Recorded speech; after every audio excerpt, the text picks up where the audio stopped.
Magandang araw sa lahat, lalong-lalo na sa aming guro na si Ginang Felicidad Sibial. Magandang araw, ma'am. Kami ang pangkat na naatasan upang talakayin ang lathalain. Kung ano ang kanyang kahulugan, tungkulin, layunin, pinagkukunan, at ang kanyang uri. Ako ay naatasan upang iulat ang kahulugan at tungkulin ng lathalain. Ngunit, ano nga ba ang lathalain? Kahulugan at tungkulin ng lathalain. Sino sa inyo ang may alam o sino ang may idea kung ano nga ba ang lathalain? Ano nga ba ang lathalain? Ang lathalain ay isang uri ng pahayagan na nag-uulat ng mga makatotohanang bagay. Ayon kay Dr. Bella Abangan, dating supervisor at manunulat sa pahayagang Tempo na may akda na Lakbay Diwa, ang pinakamahirap raw ay ang pagsulat ng lathalain. Tunay na ito ay makatotohanan, sapagkat ang mga sumusulat lamang ito ay maalam sa lahat ng aspeto ng pagsulat. Kailangan ipakita niya ang kulay, hugis, anyo sa pamamagitan ng salita. Sa kabuuan, kinakailangan ang buhay na paglalarawan. Katuturan ng lathalain. Ang lathalain ay isang akda na naglalahad ng mga makatotohanang pangyayari batay sa karanasan, pagmamasid, pag-aaral, pananaliksik, pakikipanayam, at sinusulat sa isang kawili-wiling pamamaraan. Ang lathalain ay katulad ng balita, hindi lamang sinusulat upang magpabatid, kundi lalo pa nitong pinapalawak ang balita o impormasyon sa pamamagitan ng kawili-wiling pamamaraan. Tungkulin ng lathalain. Ang lathalain ay may puso. Ang mga sulatin sa ilalim nito ay: una, magtuturo. Pangalawa, nagbibigay ng impormasyon. Pangatlo, lumilibang. Pang-apat, umaakit. Pang-lima, nakapagbabago. Pang-anim, nag-uulat sa kapaki-pakinabang na paraan. Pang-pito, nagbibigay ng aral o payo. Pang-walo, nagpapaniwala. Bakit sinabi tungkulin ng isang lathalain na magturo? Okay. Masasabing nagtuturo ang tungkulin ng isang lathalain dahil may mga matututunan tayo rito. Sinasabi rin nagbibigay ng impormasyon ng isang lathalain dahil na rin sa mga impormasyong nakapaloob sa binabasa nating lathalain. May mga lathalain din na lumilibang, umaakit at nakakapagpabago kapag ito'y ating binabasa. Tungkulin din ng lathalain na magbigay ng aral o payo at magulat sa kapaki-pakinabang na paraan. Kailangan din ang isang lathalain ay kapani-paniwala. Ayon nga sa sinabi ni Dr. Abangan na dapat may katotohanan sapagkat ang sumusulat lamang nito ay maalam sa lahat ng aspeto. Kailangan sa pagsulat ng lathalain ay walang haka-haka, walang katha-katha. Dapat lahat ay makatotohanan. Diyan lamang nagtatapos ang aking ulat. Maraming salamat sa pakikinig. God bless and keep safe always. Magandang umaga sa ating lahat. Sa oras na ito, ang tatalakayin natin ngayon ay patungkol sa katangian ng isang lathalain. Ngayon, ito ang mga katangian ng isang lathalain. Una, maayos ang pagkakabuo. Pangalawa, tumatalakay sa iba't ibang paksa. Pangatlo, may iba't ibang himig ang pagtalakay. Pang-apat, may saligan batay sa katotohanan. Pang-lima, walang kaukulang haba kung hanggang saan lamang ang interes ng mambabasa ay doon lang dapat matapos ito. Pang-anim, tinatalakay sa iba't ibang uri ng estilo. At panghuli, napapanahon at sa panimula pa lamang ay umaakit na kaagad ng mambabasa. Sa unang katangian, maayos ang pagkakabuo. So, dapat detalyado, dapat naka-focus sa mensahe na nais ihatid dahil komunikasyon ang pangunahing layunin nito. So, dapat rin gumagamit ng mga salitang may tiyak na kahulugan sapagkat ito ay hindi mapagkamalan at dapat rin ito ay makatotohanan. Pangalawang katangian, tumatalakay sa iba't ibang paksa. So dito, maging ang paksa ay patungkol sa kalikasan, maging sa buhay ng isang tao at iba pa. So dito, magpaliwanag sa mga mambabasa na anumang paksa na matatagpuan sa tunay na daigdig. Ang pangatlong katangian ay may iba't ibang himig ang pagtalakay. So ito ay gumagamit ng kaugnay na tunog o himig ng mga salita upang ipahiwatig ang kahulugan. Kumbaga, kung ang tunog ay siyang kahulugan. Halimbawa nito ay ang galit, saya at pagkasawi. Ang pang-apat na katangian ay may saligan at batay sa katotohanan. So dito ay makatotohanan at ito ay di matutuklasang may kasinungalingan pagkalipas ng ilang panahon. So may mga pahayag na wari, totoo kaya't madaling paniwalaan, ngunit sa dakong huli ay matutuklasang walang batayang katotohanan. So dito ay dapat puro katotohanan ang ginagamit. Ang kasunod na katangian ay walang kaukulang haba kung hanggang saan lamang ang interes ng mambabasa ay doon lang dapat matapos ito.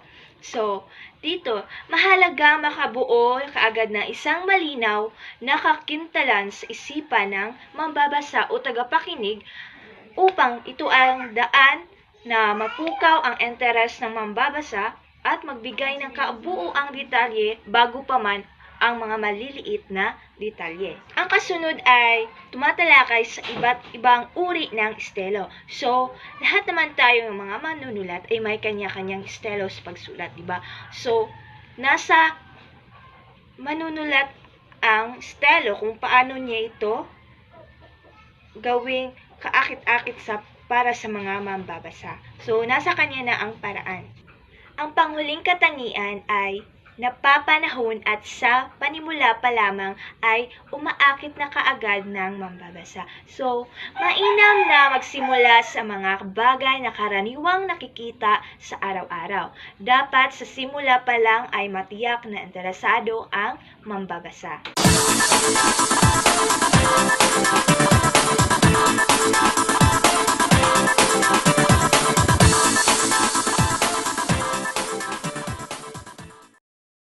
Magandang araw sa ating lahat. Ngayon, nandito ako sa inyong harapan upang italakay ang uri ng lathalain. So, alam naman natin na napakalawak na nasasaklawan ng lathalain. Kung kaya't nararapat lamang ito ay maingat na maisulat. So, tatalakayin ko ngayon ang 12 uri ng lathalain. Una ay ang may makataong kawilihan. Pangalawa, balita, lathalaing balita. Pangatlo, pabalita. Pang-apat, pangkasaysayan. Panglima, pangkaranasan. At pang-anim, sa paglalakbay. Pang-pito, mula sa pakikipanayam. Pang-walo, panlibangan. Pang-siyam, paano ang paggawa. At pang-sampo, pangkaraniwan. At 11, pang-agham. At ang 12 ay pangkalusugan. Una, tatalakayin ko ngayon ay may makataong kawilihan or the human interest story. So ito ay napaloob dito ang umaakit sa mambabasa sapagkat nagpapakita ng lahat ng uri ng damdamin ng tao. Tumatalakay din ito sa mga karanasan ng tao. So, dito naman tayo sa pangalawa. Ito ay ang lathalaing pabalita. So dito, napaloob dito ang tinatalakay ay nagmula sa mga isyu o balitang napapanahon na kailangang bigyan ng kahulugan. So sa pangatlo, ito ay ang lathalaing pangkatauhan. So ito ay ang uri ito ng lathalain ay tumatalakay sa personalidad ng isang tao na maaari nating pagkukunan ng magandang asal o pag-uugali o di kaya naman ang siya sa kanyang pagsisikap sa trabaho. So, ang pang-apat, ito ay ang lathalaing pangkasaysayan. So, dito ay ang napaloob dito ang sanligang tinatalakay ay kasaysayan ng isang lahi. So, sa panlima, ito yung lathalaing pangkaranasan. So, dito, napaloob dito ang tumatalakay sa mga makukulay at mapanghamong buhay ng tao ng kanyang mga karanasan. So, pang-anim, lathalain sa paglalakbay. So, ito ay paglalarawan ng iba't ibang lugar na napuntahan at mga itinampok na lugar na tinatalakay. So, ang halimbawa dito ay yung paggawa mo ng vlog. Kung saan ka nagpunta ay ito yung halimbawa sa paglalakbay. Kung paano ka nakapunta doon sa isang lugar, kung ano ang iyong naranasan sa paglalakbay sa gayong lugar. So, sa pampito, ito yung lathalaing mula sa pakikipanayam. So, dito, napaloob dito ang mga bago at mabisang paglalahad ang kinakailangan upang mapaganda ang lathalaing isinulat mula sa pakikipanayam. So, sa pangwalo naman, ito ay yung lathalaing panlibangan. So, tinatalakay dito at iba't ibang nakakalibang na isyu. So, maaaring nasa isip or sa puzzle, maze, o sa kahulugan ng iba't ibang bagay. So, sa pansyam, ito yung lathalain kung paano ginawa ang isang bagay. So, mga tulong sa mga gawaing pantahanan o hakbang sa paggawa ng isang bagay-bagay. So, sa pansangpo, ito yung lathalaing di pangkaraniwan, mga sulating tungkol sa duwende, laman ng lupa, at mga kauri ito. So, sa 11 naman, ito yung lathalaing pang-agham. So, dito, napaloob dito ang nahihinggit sa agham. So, sa pang-12, ito yung lathalaing pangkalusugan. So, nahihinggit dito sa kalusugan, mga lumalaganap na sakit, sintomas, at gamot na kinakailangan upang ito ay masugpo. So, hindi muna ako magbibigay ng mga halimbawa kasi ang kasunod na reporter ang siyang magbibigay ng halimbawa ng aking tinatalakay. So, maraming salamat sa inyong pakikinig.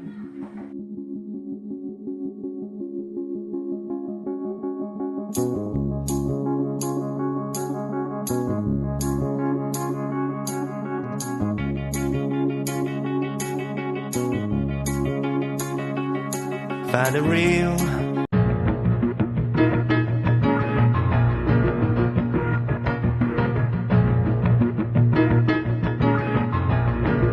Magandang umaga sa ating lahat. Sa umagang ito, ang aking ibabalita ay ang mga halimbawa ng uri ng lathalain. Una, ang bangungot. Ang pagsusuring ito ay napabilang sa kaulihang makatao, na kung saan pinupukaw niya ang damdamin ng isang mambabasa. Lathalaing pabalita. Mapagkukunan natin ng magagandang impormasyon at isyo. At ang lathalaing buhat sa pakikipanayam. Pangalawa, sanay ako na nga. Ang lathalaing ito ay napabilang sa pangkatauhang daglit na kung saan mapagkukunan natin ng magagandang ugali at asal. Lathalaing pangkasaysayan. Ang halimbawa nito ay ang nalutas na sumpa sa libingan ni Harrington. Ang lathalaing ito ay napabilang sa kaulihang makatao na kung saan inaakit niya ang damdamin ng mambabasa. Lathalaing paglalakbay. Hingil nito ang kasaysayan ng pinagmulan ng bayan o isang lugar. Lathalaing paano ang paggawa. Ang lathalaing ito ay hakbang sa paggawa ng bagay-bagay. Lathalaing pag-agham. Hingil nito sa agham. Ang halimbawa nito ay ang El Nino. Lathalaing pangkalusugan. Nahihingil ito sa kalusugan ng isang tao, sintomas, sakit, at gamot na kinakailangan upang sugpuin ang isang sakit. May 3 karamdaman ang halimbawa nito. Una ay ang balutong na nagmula sa microbiome Varicella zoster na umaatake sa mga bata. Kadalasan nakakaramdam sila nito ng pananamlay, sakit ng ulo, mapupulang pastig na may tubig sa balat, at patuloy na paglalagnat. Pangalawa, sipon, lagnat at ubo. Ang tatlong mikrobyong ito ay mas kilalang influenza.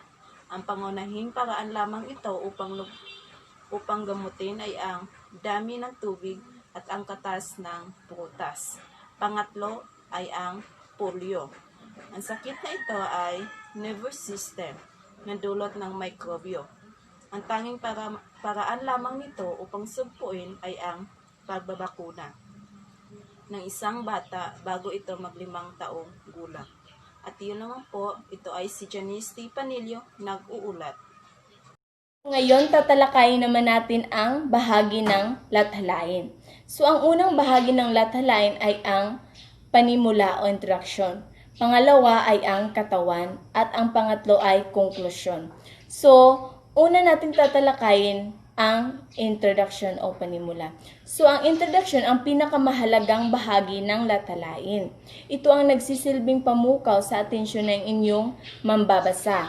Upang maging mabisa ang inyong introduction, lagyan ng emosyon, drama, mga siniping pahayag na interesante, malinaw na description ng pangyayari. So, kailangan talaga magkaroon ng malinaw na description sapagkat upang ang mga mambabasa o nakikinig ay magiging interesado sa inyong ginagawang pahayag. Halimbawa nga nito yung ABS-CBN na suko. So, sa pamamagitan ng kanilang pagpapahayag, ginagawa nila ito ng drama.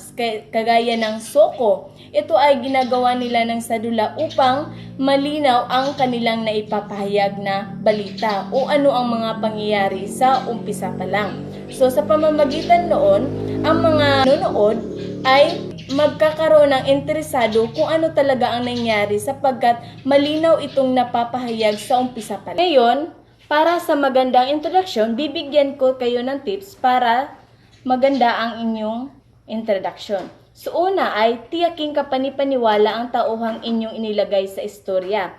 Ibig sabihin, dapat na buhay at gumagalaw ang tauhan sa inyong lathalain. Huwag mag-imbento para hindi masakripisyo ang inyong integridad bilang mamamahayag o manunulat. Kung ikaw ay manunulat, dapat ang inyong ipinahayag, dapat hindi mo bibigyan ng mga imbento lang. Upang ang nakikinig sa iyo ay paniniwalaan ka, hindi yung basta-basta ka na lang kukuha ng impormasyon na wala namang ipinakita sa kanila na nagkakaroon ka ng interview o nakikipanayam ka sa iyong kapwa. So sa pamamagitan nun, dapat hindi tayo mag-imbento kasi kapag nag-iimbento ka, maraming mga katanungan na hindi mo masasagot sapagkat ikaw ay kusang gumagawa lang ng iyong sariling pahayag. So pangalawa, gumagawa ng magandang setting para sa inyong istorya. Likhain ang napakainam na atmosphere o kaligiran ng inyong istorya. So, kailangan talaga kung ang inyong ginawang pahayag ay patungkol sa gagahasa o pagkasunog. So, kailangan talaga ang yung gagawing setting ay dun ka sa bahay. Makikita ng mga tao ang pinangyarihan, magandang settings. Sa settings, yung nakakonekta sa iyong pahayag. Halimbawa, gumagawa o sumusulat ng pangyayari patungkol sa nagahasa. So, kailangan bigyan mo ito ng magandang settings o upang kapanipaniwala ang iyong ginagawa. At ilarawan ng mabuti ang umpisa ng pangyayari o pinag-uugatan na iyong salaysay. Sa una pa lang, dapat ilarawan mo ng maigi upang ang mga manunood o mambabasa ay maliliwanagan kung ano talaga ang magiging mangyari sa iyong ginagawa. At ang iyong ginawang sulatin ay magiging interesado ang mga. Pangatlo, maging malikhain sa pagsulat ng inyong introduction sa pamamagitang angkop na angkop sa inyong introduction.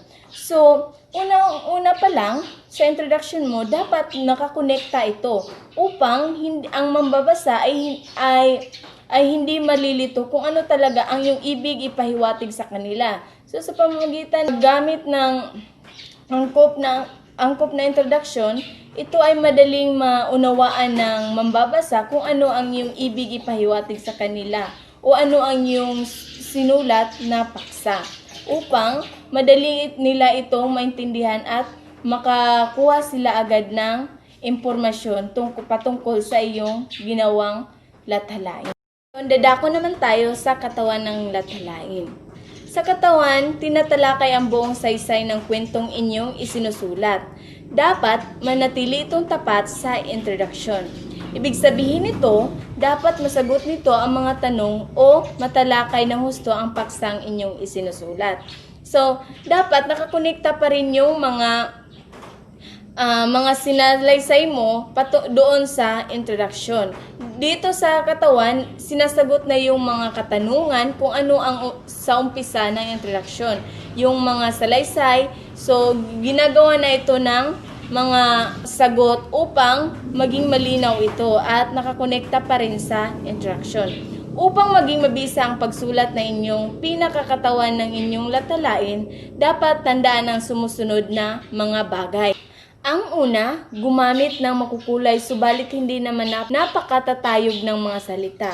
So sa paggamit ng mga salita, kailangan talaga na maintindihan din ng mga mambabasa kung ano ang iyong sinusulat. Sapagkat kung gagamit ka ng mga matatayog na salita, ibig sabihin noon, yung mga ibang tao na nagbabasa na hindi naman masyadong alam yung mga salita, hindi nila maintindihan ang iyong pahayag.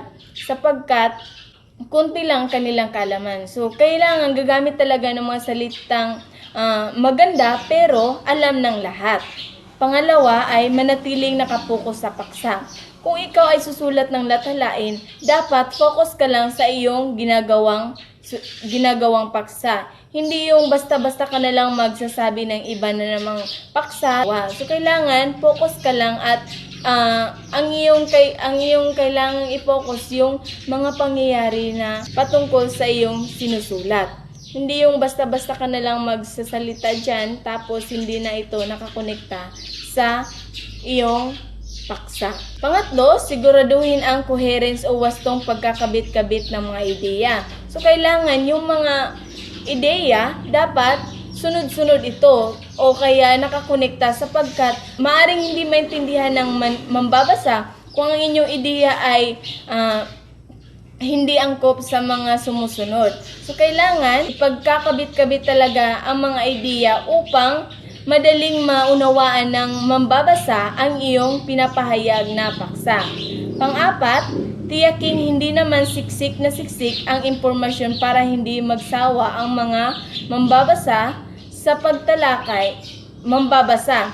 So, kailangan hindi yung basta-basta ka na lang kukuha ng mga impormasyon na hindi naman angkop sa iyong paksa upang yung mambabasa hindi mawalan ng interes sa iyong paksang ginagawa. Upang sila ay magiging focus pa rin sa pagbabasa o pagkuha ng impormasyon sa iyong lathalain. Kailangan kumpleto ito sa ideya at nagkasunod-sunod ito. Hindi naman patungkol sa iyong paksang ginagawa. Sa pagtalakay, mahalagang ilagay lamang ang pinakauugnay o pinakamahalagang impormasyon. Sa pagtalakay mo ng iyong lathalain, kailangan yung mahalagang impormasyon lang, hindi na yung bibigyan mo ng mga iba't ibang mga sulatin na hindi naman kailangan doon at hindi naman importante.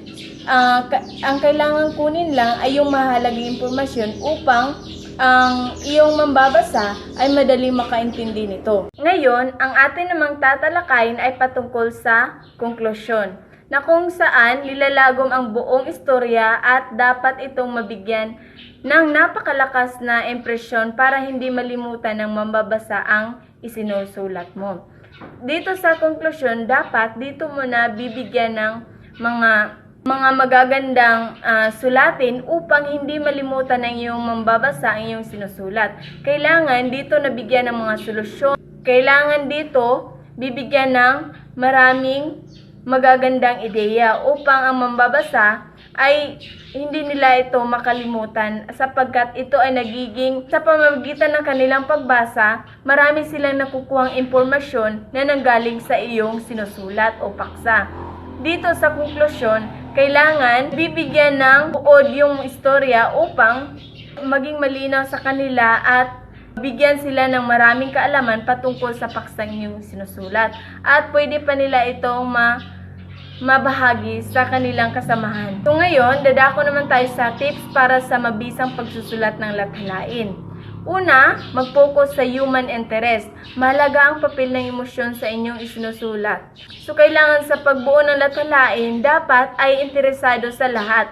Hindi yung susulat ka lang tapos hindi naman ito patok sa inyong mambabasa. Ngayon dito, mag-focus ka sa human interest upang ang iyong sinusulat ay maging epektibo sa kanila. Ang mga mambabasa ay magiging interesado na basahin ang iyong paksa. Pangalawa ay maging malinaw kung bakit ninyo isinusulat ang inyong latalain. So sa pamamagitan ng pagsulat ng latalain, kailangan may inspirasyon ka kung bakit mo ito sinusulat para magiging maganda ang kalabasan ng inyong ginagawang paksa. Ang sunod naman ay ang magsulat ng active voice. Hanggat maaari ang gumagamit ng mga pandiwa o verb na nasa active o pangkasalukuyan. Sunod naman, mahalaga ang accuracy o kawastuhan ng mga datos o impormasyon ilalagay sa sulatin. Kailangan talaga totoo ang iyong kinuhang impormasyon. Hindi lang basta-basta ito. Kailangan karamihan sa atin ay makaka-relate sa iyong paksang ginagawa. Sunod, laging isaalang-alang ang inyong mambabasa habang isusulat ninyo ang akda. Ano ba ang dapat nilang malaman at mararamdaman? Nauunawaan ba nila ang wikang ginagamit mo? Kung baga, dapat nakakonekta ka sa kanilang mga emosyon, kung ano talaga ang nararamdaman nila, sapagkat sa pamamagitan nito, maaaring yung mga mambabasa ay mainggan yung basahin ng iyong paksa sapagkat ito ay nakakonekta sa kanila at alam mo rin kung ano ang kanilang mararamdaman pagkatapos nila itong basa. Sa paggawa ng latalain, dapat alam mo kung ano talaga ang mararamdaman ng iyong mambabasa at kung ang salitang iyong ginagamit ay angkop ba sa kanila o magiging madali ba sa kanila na maintindihan ito upang madaling maunawaan ang iyong paksa. Sunod naman, iwasan ang klitches o yaong gasgas ng mga linya. Dapat huwag nang isali ang mga hindi naman angkop sa iyong paksa. Dapat pipili ng mga mahalagang impormasyon upang hindi na masyadong marami ang iyong mga salita. At sunod, makipagpanayam ng personal. Iwasan ang email o kaya naman ang phone interviews.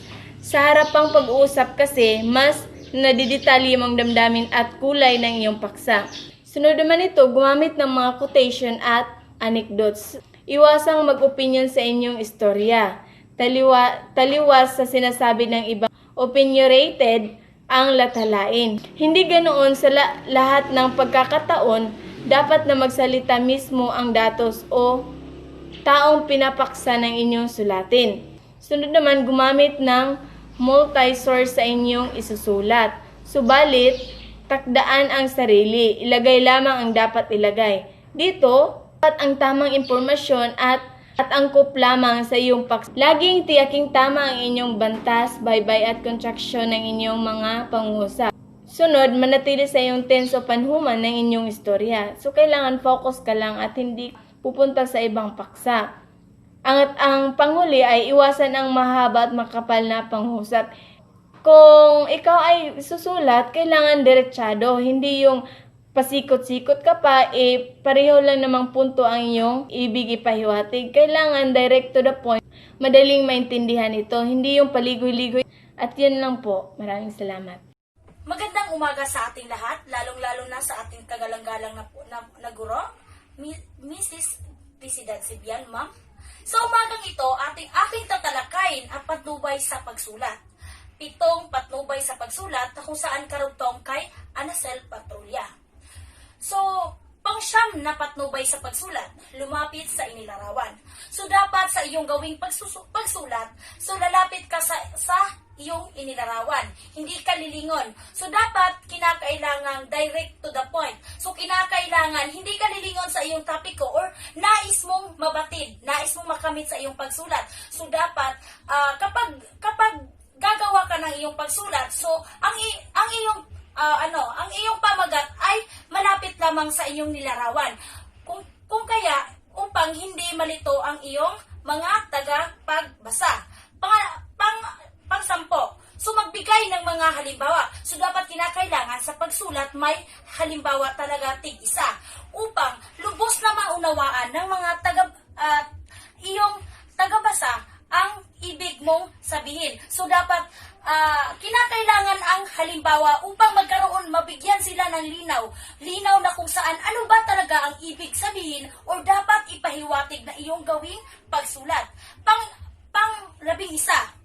So, lagyan ng aksyon ang paglalahad. So, dapat sa pagsulat, hindi mo talaga makakalimutan ang aksyon. Aksyon na kung saan madaling mahikayat ang iyong mambabasa. So, kinakailangan ang aksyon sa iyong paglalahad upang madaling nilang makuha, makatch up kung ano ang kailangan nilang i-focus or else ano ang dapat mong iparating sa iyong mambabasa. So, kinakailangan talaga ang aksyon sa iyong gawing pagsulat.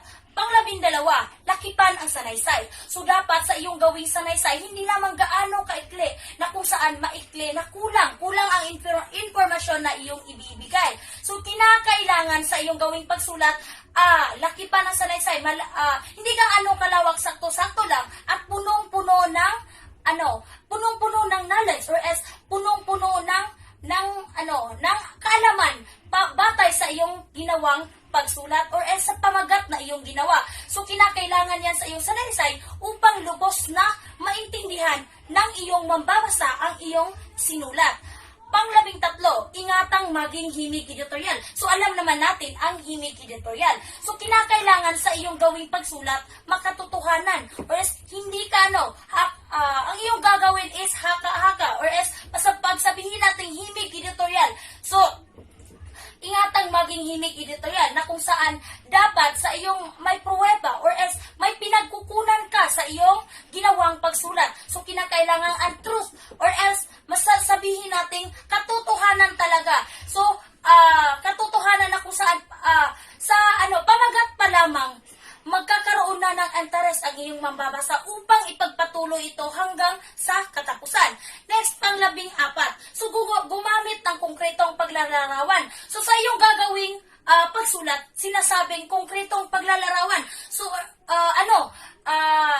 paglalarawan na kung saan hindi lingid or hindi malayo sa iyong ginawang pamagat. So, kinakailangan ang iyong larawang gagawin is presentable sa iyong mambabasa. So, kinakailangan talaga yan upang madali nilang makita or maunawaan ang dapat mong ipahiwatig sa iyong ginawang pagsulat. The last is gamitin ang usapan o mga tuwiran at di tuwirang sinabi. So, gamitin ito nakadepende sa iyo.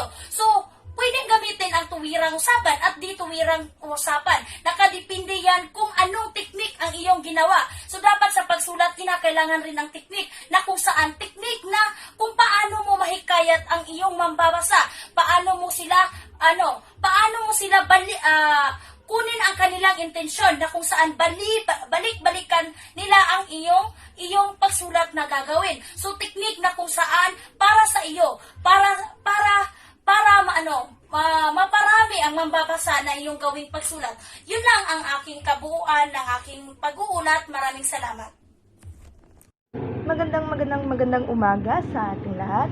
Narito ako ngayon sa aming bahay kung saan iulat ko ang patungkol sa mga patnubay sa pagsulat ng lathalain. So, ano nga ba yung mga hakbang maaari nating maging gabay sa pagsulat nito o sa pagsulat ng lathalain? Diba, napag-alaman natin sa aking mga kagrupo, ang lathalain, isa itong uri ng sanaysay na batay sa tunay na pangyayari na naglalaman ng mga pagpapaliwanag. Ito rin ay isang uri ng pamahayagan na nag-uulat ng mga makatotohanang bagay o pangyayari na maaring batay sa pag-aaral, pananaliksik, pakikipanayam, at isinusulat ito sa paraang kawili. So, dito, may inilagay na 15 mga patnubay sa pagsulat ng isang lathalain. At ang unang-una dito ay walang tiyak na haba. So, gawing maikli lamang ang talata. So, sa pagsulat ng isang lathalain, walang tiyak na haba o ikli ang iyong gagawing pagsulat.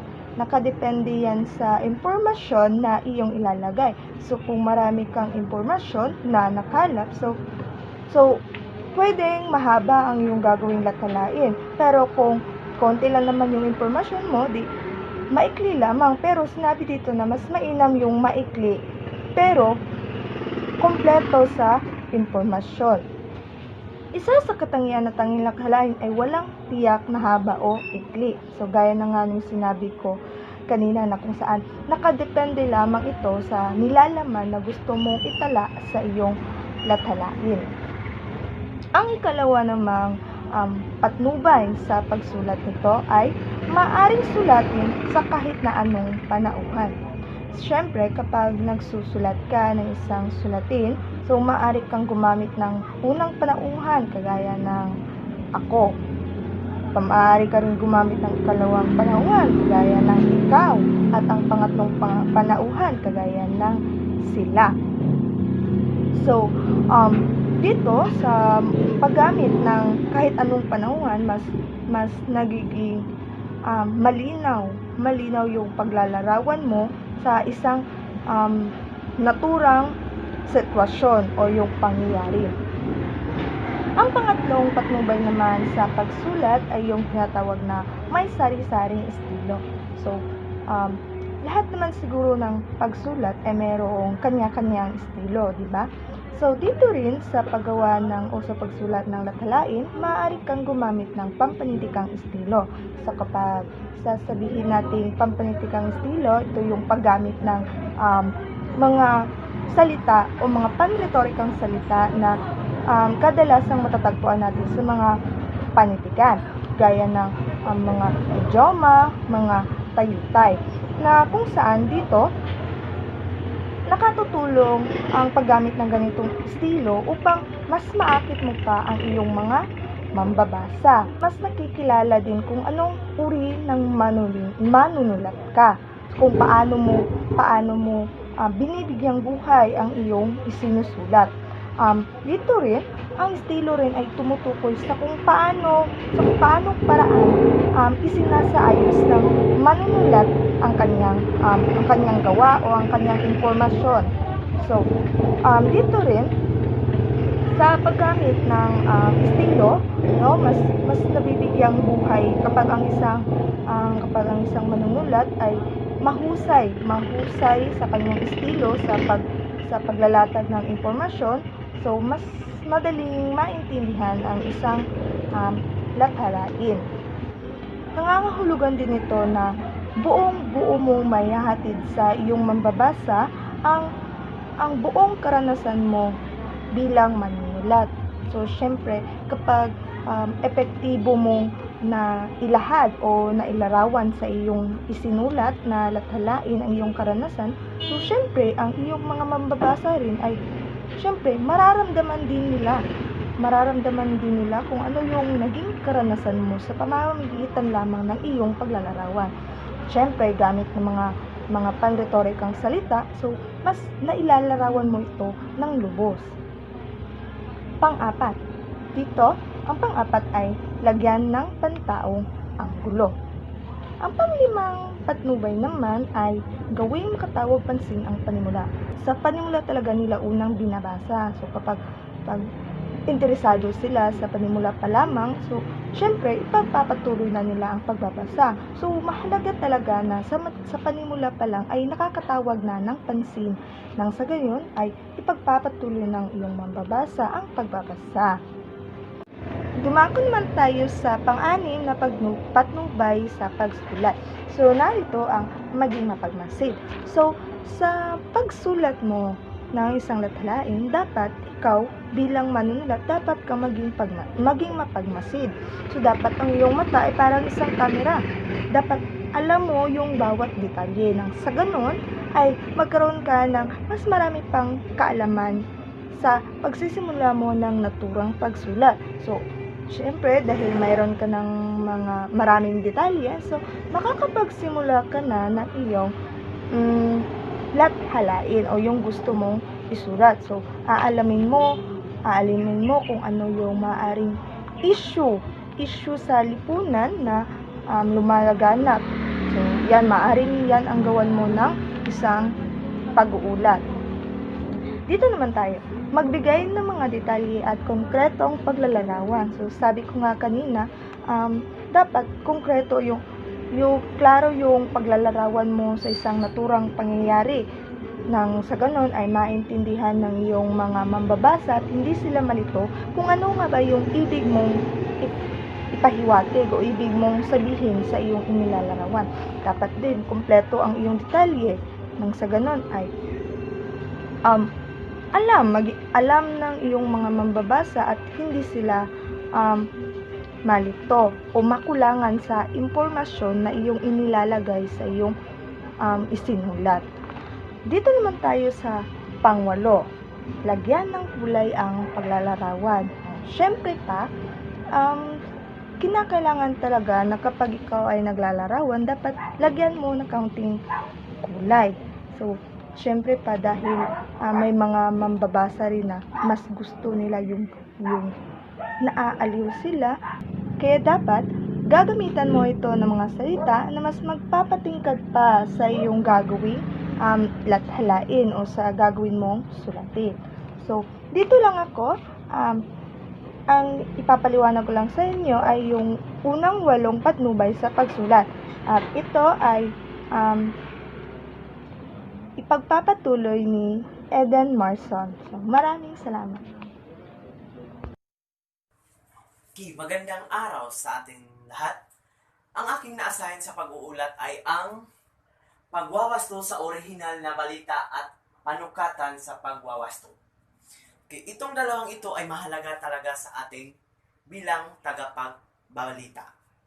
Una, pagwawasto sa orihinal na balita. Ang isang tagapagwasto o orihinal ay may malawak na kaalaman. Malawak na kaalaman bilang tagapagbalita o tagapag-uulat, kailangan talaga ay malawak ang iyong kaalaman sa iyong iulat para marami kang masabi at makukuha mo ang tagapagpanonood. Iba't ibang larangan, kaalaman siya sa pagsulat sa bawat anyo ng pahayagan. Bilang isang tagapagpapahayag, kailangan mo talaga ang malawak na isipan o malawak na kaalaman. Pangalawa naman ay ang panukatan sa pagwawasto. May 7 katanungan sa panukatan sa pagwawasto. Una, maiwasto ba ang lahat ng kamalian sa detalye? Maiwasto ba lahat ng kamalian sa detalye? Hindi ko masabi pero mayroong mga detalye na pwede mong maiwasto sa iyong pagbabalita. Dapat ito ay tama at ito ay mali. Pangalawa naman ay ang gumamit ba ng standard na simbolo ng pagwawasto sa orihinal? Sinusulat ba ang pagwawasto sa itaas ng linya sa teksto ng iniwasto? Okay. Dito naman ay ang paglagay ng mga simbolo. Bilang isang tagapagsulat ng mga balita ay kailangan mo talaga ay may simbolo para alam mo kung saan ka hihinto at kung saan ito ang iyong ibabalita. Pangatlo naman ay ang masiyasat ba at matiyak ang kawastuhan ng detalye? Okay, sa akin naman ay mahalaga talagang masiyasat ang pagbabalita para alam mo kung ano ang iyong ibabalita at hindi ito nakakasira sa ating ekonomiya. Pang-apat naman ay maibigay ba ang mahalagang impormasyon at naalis ba ang hindi mahalagang detalye? Okay. Dito naman ay pwede naman natong